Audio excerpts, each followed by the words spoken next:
Hello everyone, this is Preeti. Last class में हमने पढ़ा था कैपेसिटर और आज उसी को आगे पढ़ने वाले हैं। क्या पढ़ेंगे? Types of capacitor.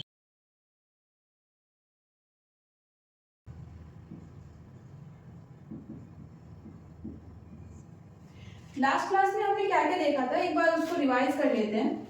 हमने बोला था कैपेसिटर क्या होता है। हमारे पास दो कंडक्टर होने चाहिए और उन दोनों को हम सेपरेट करते हैं एक इंसुलेटेड मीडियम से।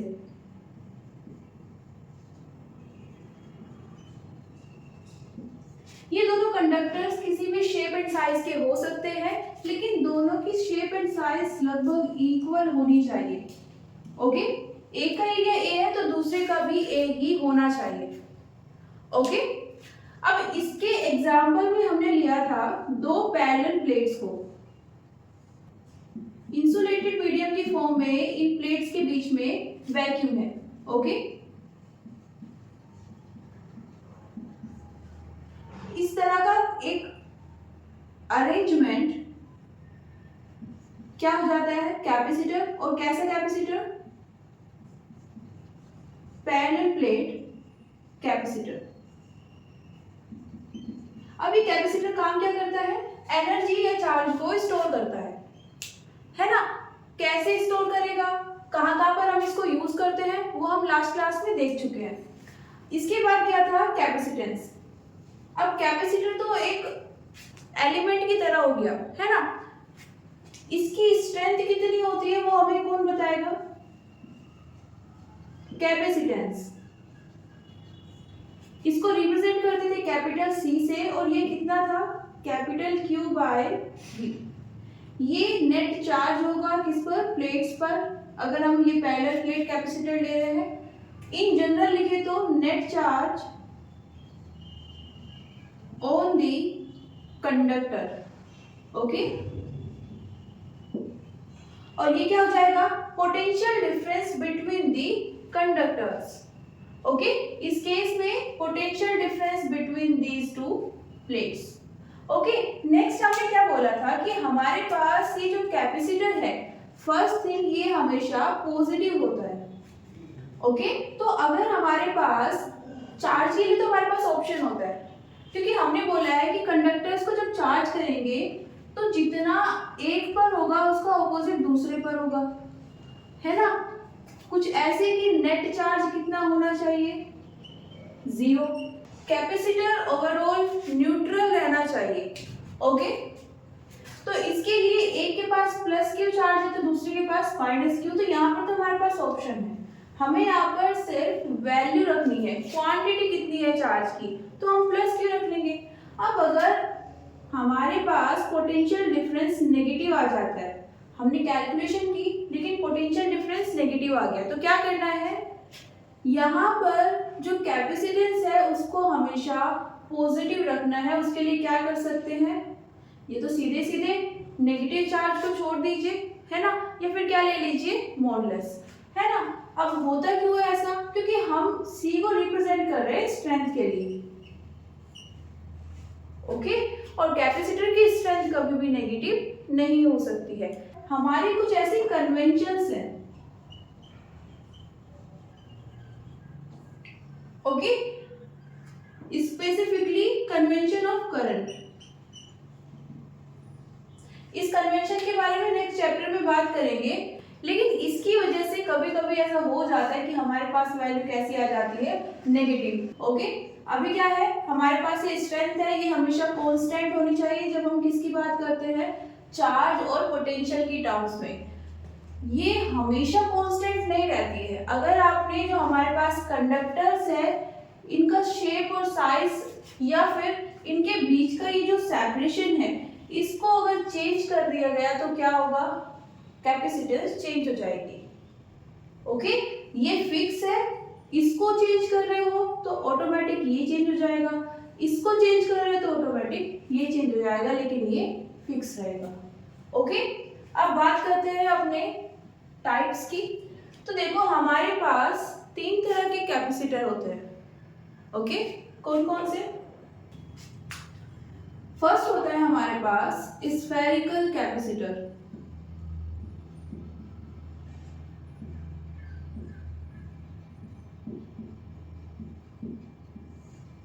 ओके, सेकंड है हमारे पास सिलिंड्रिकल कैपेसिटर।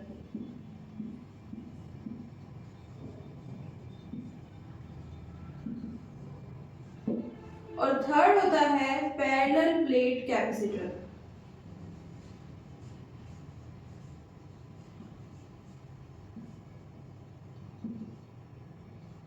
जैसा इनका नाम है वैसे ही इनकी शेप होती है। यहाँ पर हम पैरेलल प्लेट्स को लेते हैं, यहाँ पर हम सिलेंड्रिकल फॉर्म लेते हैं और यहाँ पर ये स्फेरिकल शेप का होता है। ओके, अब बात करते हैं, हम ज्यादातर पैरेलल प्लेट कैपेसिटर को यूज करते हैं। क्यों यूज करते हैं? इन दोनों की कंपैरिजन में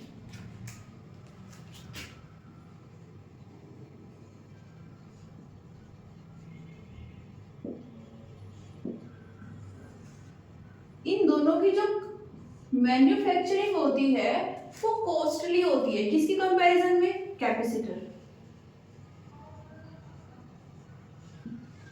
ओके, पैरेलल प्लेट कैपेसिटर की कंपैरिजन में इन दोनों को मैन्युफैक्चर करना थोड़ा कॉस्टली पड़ता है। ओके, कोई बात नहीं, कॉस्टली पड़ रहा है, क्वालिटी अच्छी आनी चाहिए, है ना। जो काम हम करना चाहते हैं, जिसके लिए हम उसे यूज कर रहे हैं, वो अच्छा होना चाहिए। तो वहां पर ये अमाउंट मैटर नहीं करती है ना, उतना मैटर नहीं करती है। नेक्स्ट, फिर से इसको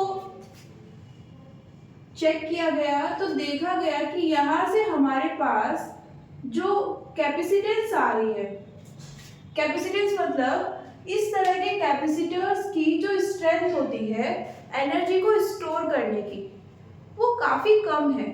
किसकी कंपैरिजन में? पैरेलल प्लेट कैपेसिटर की। ओके, मींस हम कैपेसिटर को यूज किस लिए कर रहे हैं?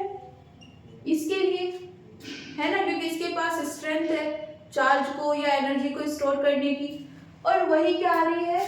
काफी लो है ना। किसकी कंपैरिजन में? पैरेलल प्लेट कैपेसिटर की।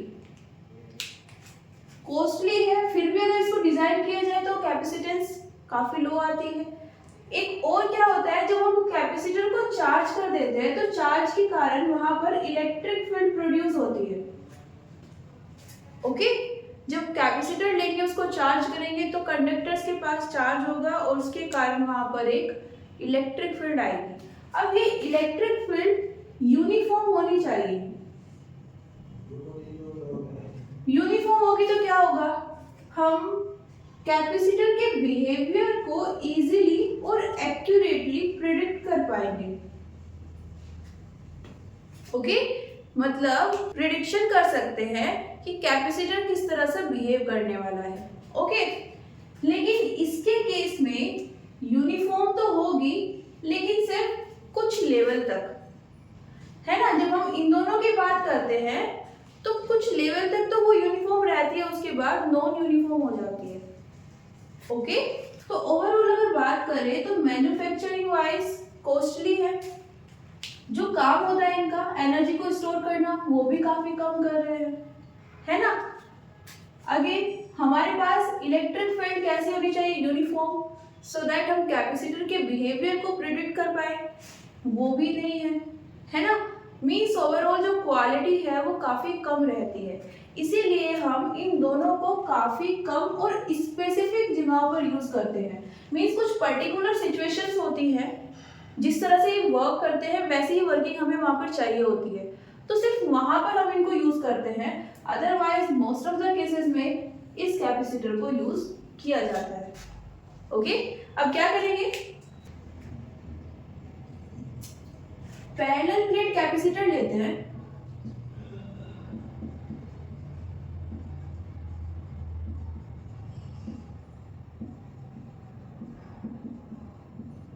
और इसमें क्या करेंगे? देखो ये बना कैसे होता है वो तो हम, इसकी डिजाइन कैसी होती है वो तो हम ऑलरेडी देख चुके हैं। यहाँ पर हम क्या करना चाहते हैं? पैरेलल प्लेट कैपेसिटर की स्ट्रेंथ फाइंड करना चाहते हैं। ओके, स्ट्रेंथ मींस हमने बोला था कि अगर हमारे पास कंडक्टर्स है कैपेसिटर में, तो उन कंडक्टर्स का शेप एंड साइज कैपेसिटेंस को चेंज कर सकता है।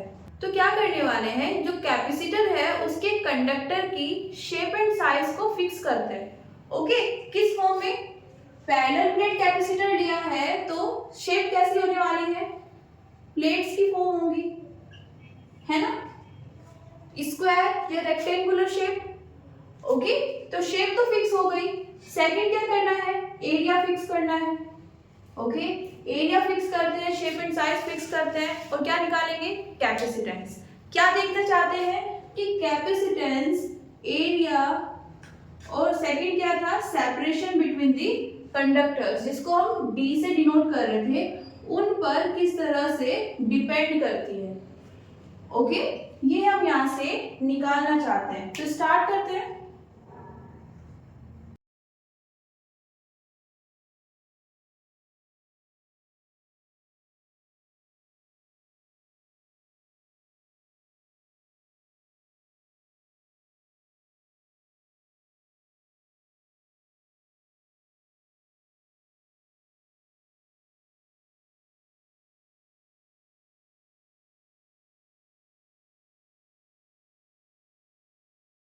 इसको प्लेट ए बोल देते हैं और इसको प्लेट बी। ओके, ये दो पैरेलल प्लेट्स हैं, इनके बीच में हमने इंसुलेटेड मीडियम के फॉर्म में किसको लिया है? वैक्यूम। ओके, ये यहाँ पर क्या है? वैक्यूम। इन दोनों के बीच का जो सेपरेशन है वो कितना रखा है हमने?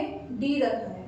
ओके, हमने ये जो कैपेसिटर लिया है ये चार्ज कैपेसिटर लिया है, मींस कैपेसिटर की वो स्टेट जिसमें वो फुल्ली चार्ज होता है। तो इसकी इस वाली प्लेट के पास कितना चार्ज है? Capital Q. इस प्लेट के पास कितना है? Minus capital Q. Okay, again हम यहाँ पर क्या कर रहे हैं? एरिया को फिक्स करना चाहते हैं, तो इसके लिए एजम्पशन लेंगे कि इन दोनों प्लेट्स का जो एरिया है वो इक्वल है। ओके,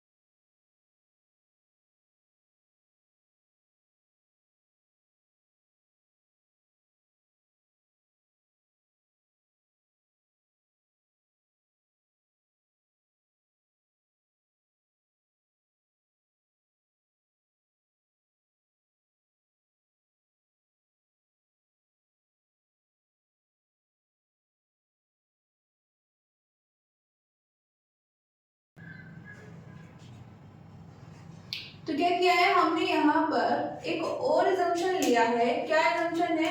जो ये सेपरेशन है वो एरिया के कंपैरिजन में काफी ज्यादा कम होना चाहिए।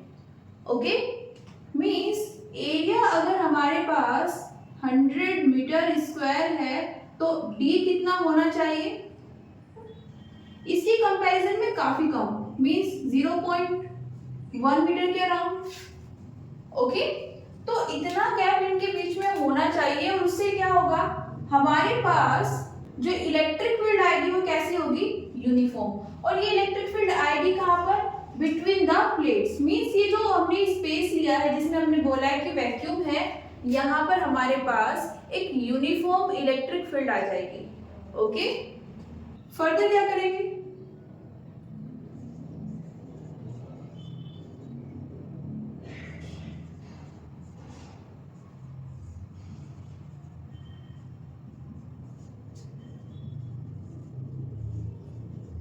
प्लेट ए और बी के पास में कितने चार्जेस हैं? प्लस क्यू और माइनस क्यू। अब देखो ये कॉन्टिन्यूअस फॉर्म में होंगे। ओके, मीन्स ऐसा नहीं है कि आप लोग इसको काउंट कर लोगे। प्लेट के पास जब चार्ज आएगा तो वो यूनिफॉर्मली चार्ज हो जाएगी। ओके, उसके हर एक पॉइंट के पास में चार्ज होगा। और कितना चार्ज होगा? यूनिफॉर्म की बात कर रहे हैं, मतलब सबके पास में सेम चार्ज आ जाएगा। ओके, तो इसको हम और किसी फॉर्म में लिख सकते हैं क्या? जब हमारे पास कॉन्टिन्यूअस चार्ज डिस्ट्रीब्यूशन होता है तो हम क्या यूज करते हैं? डेंसिटी यूज करते हैं। ओके, तो अगर हम इन चार्जेस को डेंसिटी की फॉर्म में लिखना चाहे तो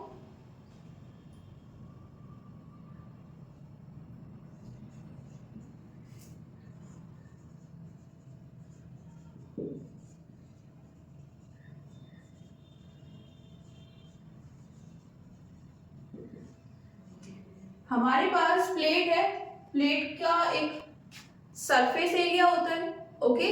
वॉल्यूम हम नहीं निकाल सकते क्योंकि ये कैसी है, 2D स्पेस में है, ओके। ये प्लेट 2D होती है, तो यहाँ पर जो डेंसिटी आएगी वो भी कैसी आएगी, सरफेस चार्ज डेंसिटी। कितना हो जाएगा, सिग्मा किसके इक्वल होता है, नेट चार्ज के। नेट चार्ज कितना है, capital Q divided by total area. Total area कितना है हमारे पास, A, ओके। तो यहां से Q को क्या लिखा जा सकता है, सिग्मा A। इसकी अगर हमें जरूरत पड़ेगी तो हम इसको यूज कर लेंगे। फिलहाल हम इसको क्या लिख सकते हैं, इसके पास में कितनी डेंसिटी है, प्लस सिग्मा, और इसके पास में minus sigma, okay. Plus charge होगा तो सिग्मा पॉजिटिव आ जाएगा और माइनस होगा तो नेगेटिव। नेक्स्ट क्या करते हैं, हमने बोला है कि इसके पास में इलेक्ट्रिक फील्ड आ जाएगी, तो इस इलेक्ट्रिक फील्ड को भी देख लेते हैं कितनी होगी, ओके।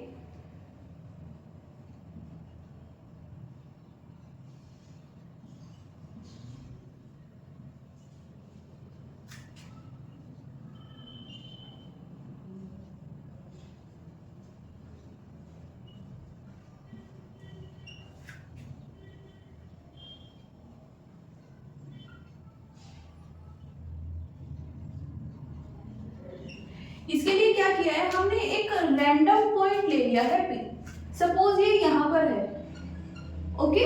ये एक रैंडम पॉइंट लिया है बिटवीन दी प्लेट्स। अब क्या करते हैं, इस P पॉइंट पर क्या निकालेंगे, इलेक्ट्रिक फील्ड। कैसे,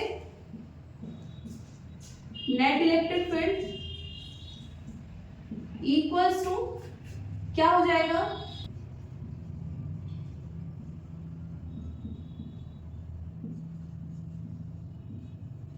plus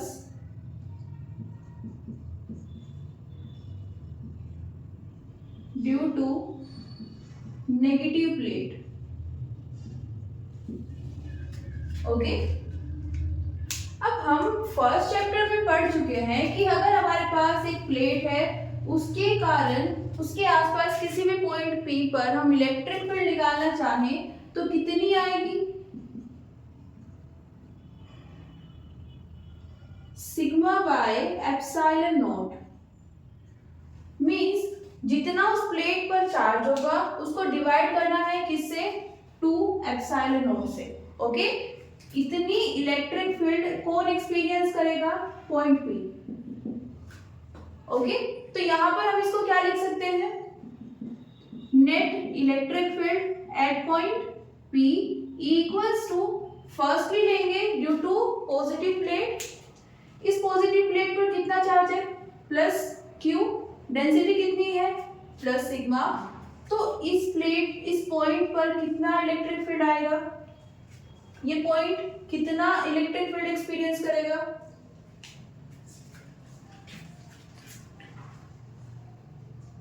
sigma by 2 epsilon not, okay. ये मैग्नीट्यूड होगा, ओके। हम मैग्नीट्यूड की बात कर रहे हैं यहाँ पर, तो ये भी कितना आ जाएगा, पॉजिटिव, ओके। और डायरेक्शन क्या होगी, देखो इसके पास में यहाँ पर पॉजिटिव चार्ज है, तो पॉजिटिव चार्ज इसको क्या करेगा, रिपेल करेगा, ओके। यहाँ पर हमने सिर्फ एक पॉइंट कंसीडर किया है, कोई चार्ज कंसीडर नहीं किया है। दैट मीन्स यहाँ पर कैसा चार्ज ले सकते हैं, पॉजिटिव चार्ज। ये भी पॉजिटिव है, ये भी पॉजिटिव, तो क्या होगा, रिपल्शन होगा, ओके। और रिपल्शन की डायरेक्शन में हमें इलेक्ट्रिक फील्ड एक्सपीरियंस हो जाएगी, ओके। तो क्या होगी डायरेक्शन, आई कैप, ओके। नेक्स्ट देखिए, ड्यू टू नेगेटिव प्लेट, इस पर कैसा चार्ज है, नेगेटिव। ये नेगेटिव चार्ज पॉजिटिव पॉइंट को क्या करेगा, अट्रैक्ट करेगा इस डायरेक्शन में, ओके। और मैग्नीट्यूड कितना होगा, again sigma by 2 epsilon not, क्योंकि दोनों के पास में अगर हम मैग्नीट्यूड वाइज देखें तो सेम डेंसिटी है।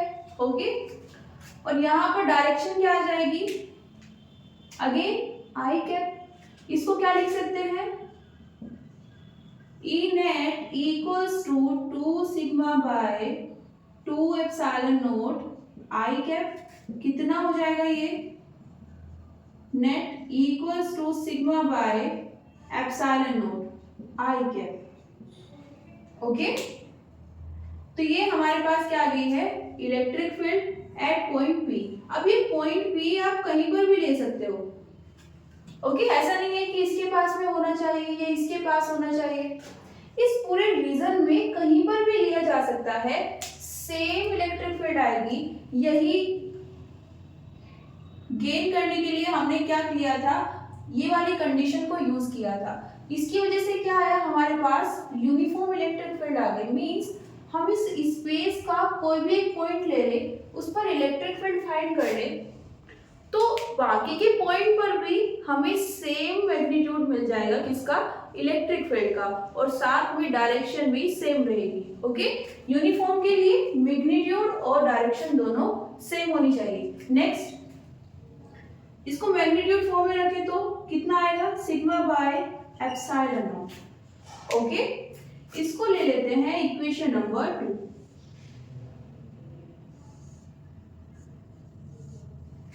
ओके, अब हमें बेसिकली करना क्या था, हमें तो क्या चाहिए थी, कैपेसिटेंस। कैपेसिटेंस क्या होता है, capital Q divided by V. V क्या होता है, पोटेंशियल डिफरेंस।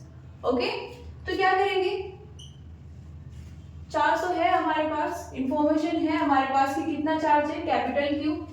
पोटेंशियल डिफरेंस हमें नहीं पता है। ओके, तो पोटेंशियल डिफरेंस कैसे निकालें, इलेक्ट्रिक फील्ड है हमारे पास, इसको यूज कर सकते हैं क्या, ऑफ कोर्स कर सकते हैं। कैसे करेंगे, हमने इस चैप्टर में स्टार्टिंग में एक रिलेशन पढ़ी थी पोटेंशियल और इलेक्ट्रिक फील्ड में। क्या थी रिलेशन,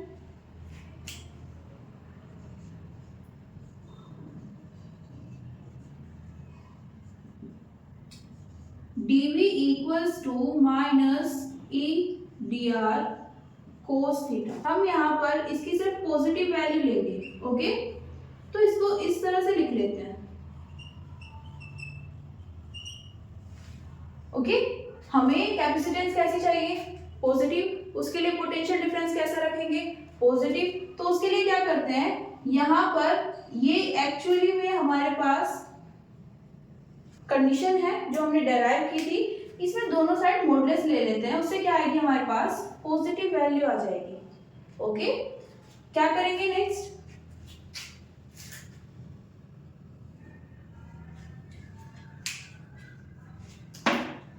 ये वैल्यू यहां पर पुट करते हैं, dV equals to sigma by epsilon naught dr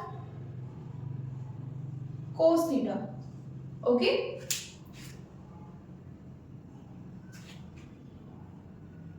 अब देखो जरा यहां पर हमने बोला है कि ये इलेक्ट्रिक फील्ड होगी इसमें बीच में। ओके, अब अगर हम बात करें थीटा की, तो थीटा क्या होता है, थीटा होगा हमारे पास एंगल बिटवीन इलेक्ट्रिक फील्ड और डिस्प्लेसमेंट। डिस्प्लेसमेंट मतलब सपोज मैं इस ए प्लेट से कहां पर जाना चाहती हूँ, बी पर। ओके, मैं इस प्लेट से यहां पर जाना चाहती हूँ, तो डिस्प्लेसमेंट की डायरेक्शन क्या होगी, ये वाली, ए से बी। अगर मैं बी से ए पर आना चाहती हूँ तो कितनी हो जाएगी, ये वाली डायरेक्शन हो जाएगी। ओके, अब यहाँ पर मेरे पास इलेक्ट्रिक फील्ड किस डायरेक्शन में आई है, इसमें, इस रीजन में किसी भी पॉइंट पर चेक कर लो, यही डायरेक्शन होगी। ओके, तो डायरेक्शन कहाँ पर है, ई की, ये है। डिस्प्लेसमेंट या तो ये ले लो या फिर ये वाला, मीन्स या तो ए से बी पर चले जाओ या फिर बी से ए पर। इस केस में क्या होगा, थीटा कितना हो जाएगा इनके बीच में, 0। ओके, अगर ये वाली स्टेट लेते हैं तो यहाँ पर थीटा कितना आ जाएगा, 180।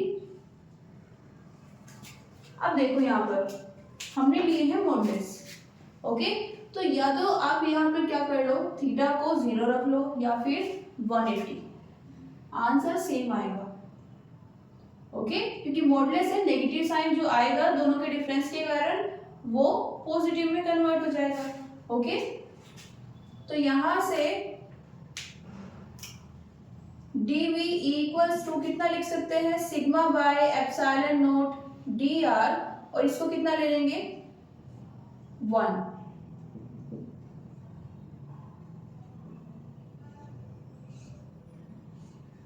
कंसीडर कर लेते हैं कि हम कहां से कहां पर जा रहे हैं, ए से बी पर। अब ये क्वेश्चन इरेज हो सकता है कि ए से बी क्यों जा रहे हैं, बी से ए पर क्यों नहीं, तो उसके लिए मैंने एक्सप्लेन कर दिया है कि अगर आप बी से ए पर आना चाहते हो तो क्या ले लो 180, आंसर सेम रहेगा।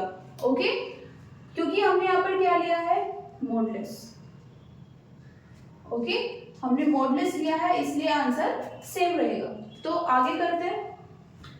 अब यहाँ पर देखो dv क्या है, dv है potential difference between two points. Okay,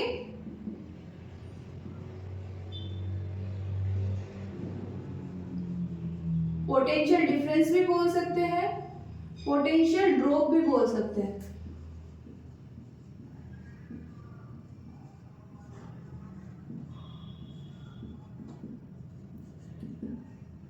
okay, मैं एज्यूम कर लेती हूँ कि हम इस डायरेक्शन में प्लेट ए से प्लेट बी पर जा रहे हैं।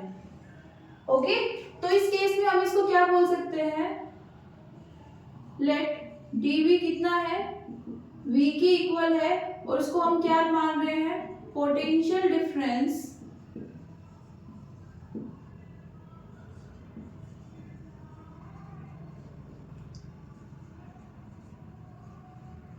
Between the plates. ये पॉइंट समझ आया। हम एज्यूम कर लेते हैं हम ए से बी पर जा रहे हैं, उस केस में पॉइंट्स की टर्म्स में हम प्लेट ए के किसी पॉइंट से प्लेट बी के किसी पॉइंट पर जा रहे हैं। ओके, तो उसको हमने क्या लिख लिया है, कैपिटल वी। सेकंड, यहां पर dr क्या लें, dr क्या होता है, डिस्प्लेसमेंट। ओके,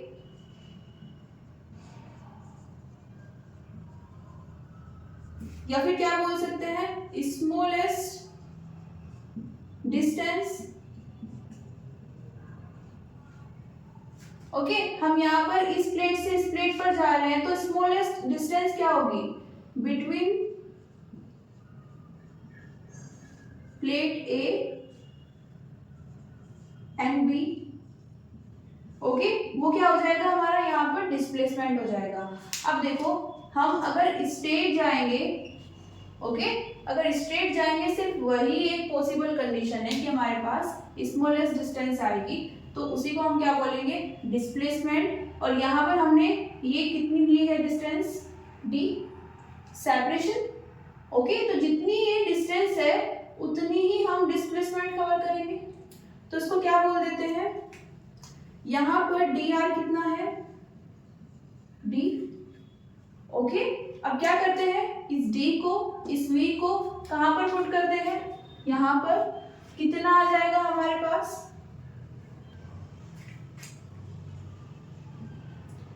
ये हो जाएगा v equals to sigma by epsilon naught d। Okay,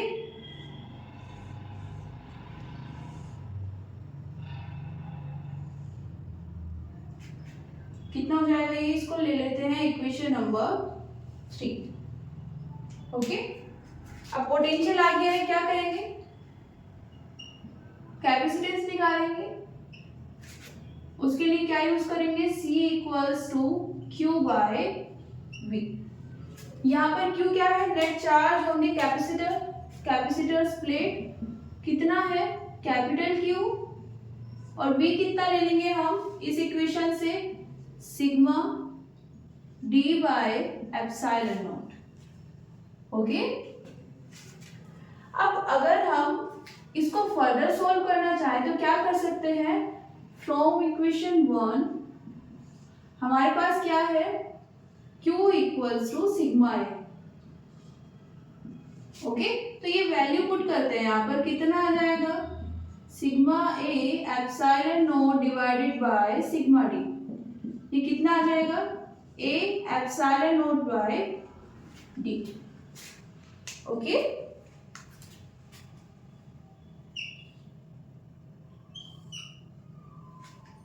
तो ये हमारे पास कैपेसिटर का फॉर्मूला आ जाता है। ओके, इसकी एक और फॉर्म हम यहाँ पर याद रख सकते हैं, क्या, सिग्मा बाय एप्सिलॉन नॉट क्या है, ई, सो ईडी।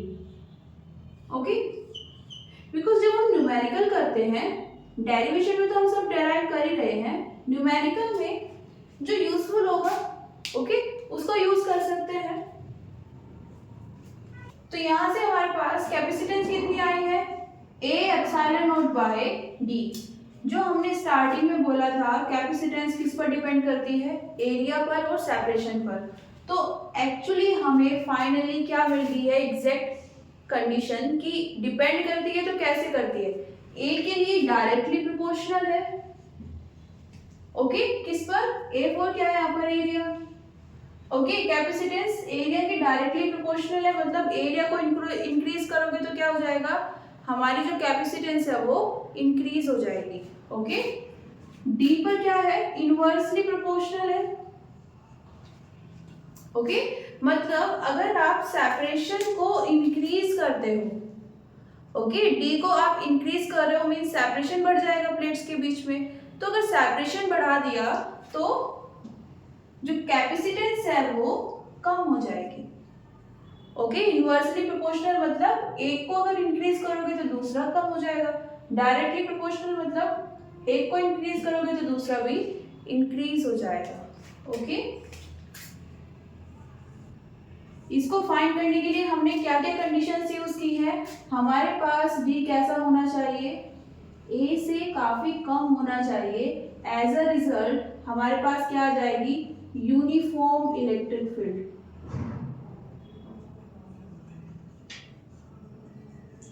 ओके, और दूसरी ये भी कंडीशन आ गई है, कैपेसिटेंस भी क्या हो रही है, जब आप डिस्टेंस इस सेपरेशन को कम रखोगे तो ये ज्यादा होगी, तो उसके रेफरेंस में भी हमें इसे कम ही रखना है जितना पॉसिबल हो सके। ओके, दूसरा क्या लिया था हमने, दोनों प्लेट्स का एरिया इक्वल होना चाहिए। ओके, तो ये कुछ पॉइंट्स थे जो आज हमने क्लियर किए हैं और ये टॉपिक कवर किया है। तो आज के लिए इतना ही। Thank you everyone, see you soon.